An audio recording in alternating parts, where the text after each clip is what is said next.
পড়াশোনার আঙিনায় পড়ুয়াদের বড় ঘোষণা মুখ্যমন্ত্রী মমতা বন্দ্যোপাধ্যায়ের। ভরা মঞ্চে মুখ্যমন্ত্রী মমতা ব্যানার্জি টার্গেট দিলেন 1 কোটির, আর সেটা শুনে সকলেই হাততালিতে ভরিয়ে দিলেন। কিন্তু মুখ্যমন্ত্রী 1 কোটির কি টার্গেট দিলেন তা নিয়েই উঠতে শুরু করেছে প্রশ্ন। বুধবার ধনধান্য অডিটোরিয়ামে ছাত্র সপ্তাহের অনুষ্ঠানে যোগ দেন মুখ্যমন্ত্রী মমতা বন্দ্যোপাধ্যায়। সন্তোষ ট্রফি জয়ীদের হাতে চাকরির নিয়োগপত্রও তুলে দিলেন। একই সঙ্গে ভেসে গেলেন স্মৃতির পাতায়। নিজের ছাত্র জীবন থেকে শুরু করে রাজনৈতিক জীবনের ওঠাপড়া সকলের সামনে তুলে ধরলেন। এমনকি তার বয়সও যে বাড়ানো আছে তাও বললেন নিজের মুখে। কিভাবে রাজনীতি করতে করতেই পড়াশোনা চালিয়ে গিয়েছেন তাও ফের একবার বলেন। একই সঙ্গে রাজ্য সরকার পড়ুয়াদের স্বার্থে কি কি নতুন প্রকল্প এনেছে, সেগুলির বাস্তবায়ন কোন পথে হয়েছে তাও এদিন ফের একবার তুলে ধরেন তিনি। মঞ্চে বক্তব্য রাখতে উঠে মুখ্যমন্ত্রী বলেন, কন্যাশ্রী প্রকল্পের সুবিধে পেয়েছে 89 লক্ষ ছাত্রী। ছাত্র সপ্তাহ পালনের সমাপ্তি অনুষ্ঠানে বুধবার মুখ্যমন্ত্রী মমতা জানিয়ে দিলেন তিনি কন্যাশ্রী প্রকল্পে 1 কোটির মাইল ফলক ছুঁতে চান। এছাড়াও শিক্ষা সংক্রান্ত কোনো প্রকল্পে উপভোক্তার সংখ্যা কত সেই পরিসংখ্যানও দেন মুখ্যমন্ত্রী। সেই সঙ্গে সবুজ সাথী প্রকল্পে সাইকেল পেয়েছে 1 কোটি 27 লক্ষ স্কুল পড়ুয়া। ঐক্যশ্রীর উপভোক্তার সংখ্যা 4 কোটি 15 লক্ষ পেরিয়ে গিয়েছে। শিক্ষাশ্রীর সুবিধে পেয়েছে 1 কোটি 39 লক্ষ ছাত্রছাত্রী। মেধাশ্রী প্রকল্পে সরকারি অনুদান প্রাপকের সংখ্যা 6 লক্ষ 68 হাজার। স্বামী বিবেকানন্দ স্কলারশিপ পেয়েছে 32 লক্ষ 60 হাজার ছেলে মেয়ে। স্টুডেন্টস ক্রেডিট কার্ডে উচ্চশিক্ষার জন্য ঋণ পেয়েছেন 81 হাজার পড়ুয়া। কি বলছেন মুখ্যমন্ত্রী, আসুন শোনাই। এখানে গরিব ছেলেমেয়েরা যাতে পড়তে পারে, মধ্যবিত্ত ছেলেমেয়েরা যাতে পড়তে পারে তার ব্যবস্থা করতে হবে। তাই সেটাকে মধ্যবিত্তদের জন্য করে দেওয়া হয়েছে। এবং আজকে বিশ্বাস করুন, ওই মেয়েটি যাকে তার মা মারছিল সে এখন শিকাগোতে একটি হোটেলে চাকরি করে রিসেপশনিস্টে। আমি ওর মাকে বললাম, কী রে কত টাকা পাঠাচ্ছে? বললো 3 মাস পর পর 50,000 টাকা এখন পাঠাচ্ছে। আর তাহলে বোঝ, সেদিন তুমি মারছিলে, আজকে তুমি দেখছো যে তারা মানুষ হয়ে গিয়ে কিভাবে তারা করছে। সুতরাং আপনাদের, আমি এখনও মনে করি বাংলা আমাদের স্কিলের নাম্বার 1, MSMEতে নাম্বার 1, স্টুডেন্টদের এগুলো জানা উচিত। ঐক্যশ্রীতে আমরা নাম্বার 1।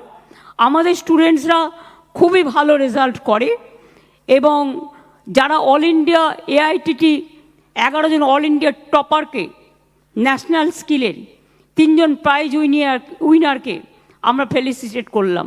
ওরা বাংলার মুখ উজ্জ্বল করেছে। শুধু জানবার জন্য বলছি, মনে রাখবেন কন্যাশ্রী কত আছে এখন জানেন? আমার 89 লক্ষ এখন পর্যন্ত। আমি চাই এটা 1 কোটি ছাড়িয়ে যাক। খরচ হয়েছে কত? 15,000 কোটি টাকা, জাস্ট জানবার জন্য।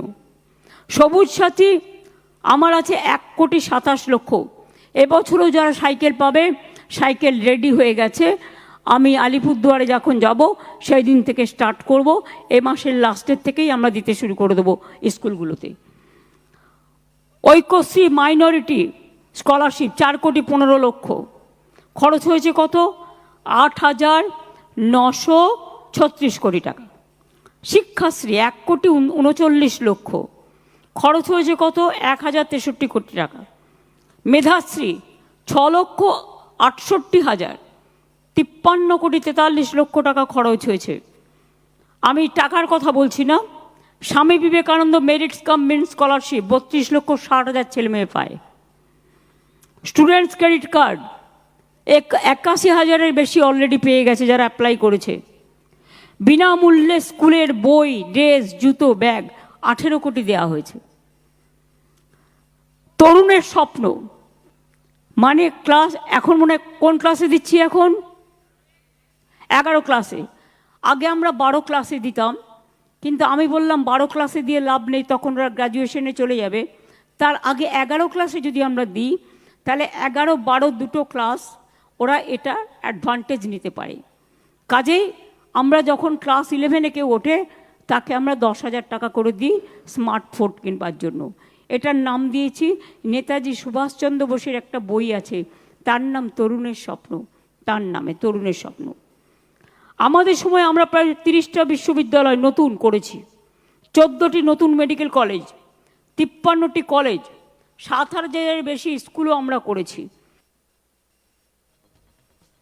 নিজের বিষয়ে মুখ্যমন্ত্রী বলেন, কলকাতা বিশ্ববিদ্যালয়ে আমি খুবই কম যাওয়ার সুযোগ পেয়েছি। ওই সময় আমি রাজনীতি করতাম, ভয়ে ভয়ে যেতাম। শরীরের মাথা থেকে পা পর্যন্ত এমন কোনো জায়গা নেই যেখানে আমি সিপিএমের আমলে মার খাইনি, মৃত্যুর হাত থেকে অনেকবার বেঁচে এসেছি, ভয় পেতাম যেতে, তবুও যেতাম। আমি যখন এলএলবি পড়েছি তখনও আমার পরিচয় কেউ জানতে পারেনি। শোনাই আর কি বললেন এদিন মুখ্যমন্ত্রী মমতা বন্দ্যোপাধ্যায়। আমি যখন ছোট্ট ছিলাম নামও নিজে দিইনি, বয়সও নিজে দিইনি, পদবিও নিজে দিইনি। অনেকে আমাকে হ্যাপি বার্থডে বলে, কিন্তু দিনটা আমার কাছে মোটেই পছন্দকর নয়। ওটা সার্টিফিকেটের এজ বাবা মা করে দিয়ে গেছে, আমি জানতামও না। আমাকে যখন আমি কলেজে পড়ি, দাদাই আমাকে একদিন বলল, সাক্ষী ও আজকে প্রেজেন্ট আছে বলে এই কথাটা বললাম, দাদা আমাকে একদিন বলল, তুই কি জানিস বাবা কি করে তোর বয়স দিয়েছে? আমি বললাম, কি করে? বলল, সার্টিফিকেটে তোর আর আমার বয়সের মধ্যে 6 মাস ডিফারেন্স। আমি বললাম, দারুণ। তা আমি বললাম, তোকে ভর্তি করতে গিয়ে বয়সটা কি করে দিল? বললো, বাবা গেল স্কুলে, একটা বন্ধু ছিল হেডমাস্টার, তাকে বললেন তুমি একটা বসিয়ে দাও। তার তো কোনো দোষ নেই, তিনি একটা বসিয়ে দিলেন। আগেকার দিনে এই প্রবলেমটা ছিল, যারা আমরা বাড়িতে জন্মেছি, হোম ডেলিভারি, কাজে আসল বয়সটা কিন্তু লুকিয়ে থাকে। নকল বয়সটা, সার্টিফিকেটের বয়সটা মানুষ ধরে নেয়। ও সামনে আছে বলে বলতে পারলাম আজকে সাক্ষী রেখে। কারণ এই ঘটনাটা যখন জেনেছিলাম অনেকবার চেষ্টা করেছি, আমার বাড়ানোও আছে 5 বছর। আমি একটা একান্তে বইতে লিখে গেছি এগুলো অনেক দিন আগে, যতটা লেখা সম্ভব। এবং তখন করে দিয়েছে। আমার নামটাও আমার পছন্দ নয়, কিন্তু হয়ে গেছে। যাই হোক, এগুলো হচ্ছে ছোট্টবেলার ঘটনা। ছোটদের সামনেই ছোট্টবেলার ঘটনা বলা উচিত। আমি এখনো বিশ্বাস করুন অনেক কাজ করি, হাঁটতে হাঁটতে, আমি যখন হাঁটি তখন আমার ব্রেন চলে। আমি যদি না হাঁটি আমার ব্রেন চলে না, মনে হয় কি যেন এটা করছি না, কি যেন এটা করছি না, ফাঁকিবাজ লাগে। ভাবতে ভাবতে ভাবি, আজও আমার মনে আছে স্কুল শিক্ষিকাদের নাম, কারণ আমরা মেয়েদের স্কুলে পড়েছি, যার এখন তো কো এডুকেশন অনেক হয়ে গেছে, ছেলে মেয়ে বোধ। আমাদের এখনো মনে আছে ইউনিভার্সিটির প্রফেসরের নাম, কলেজের দিনগুলোর কথা। এটা আমি কখনোই ভুলতে পারি না। এমনকি বিএড পড়তে গেছি শিক্ষায়তনে, তাদের কথাও মনে আছে।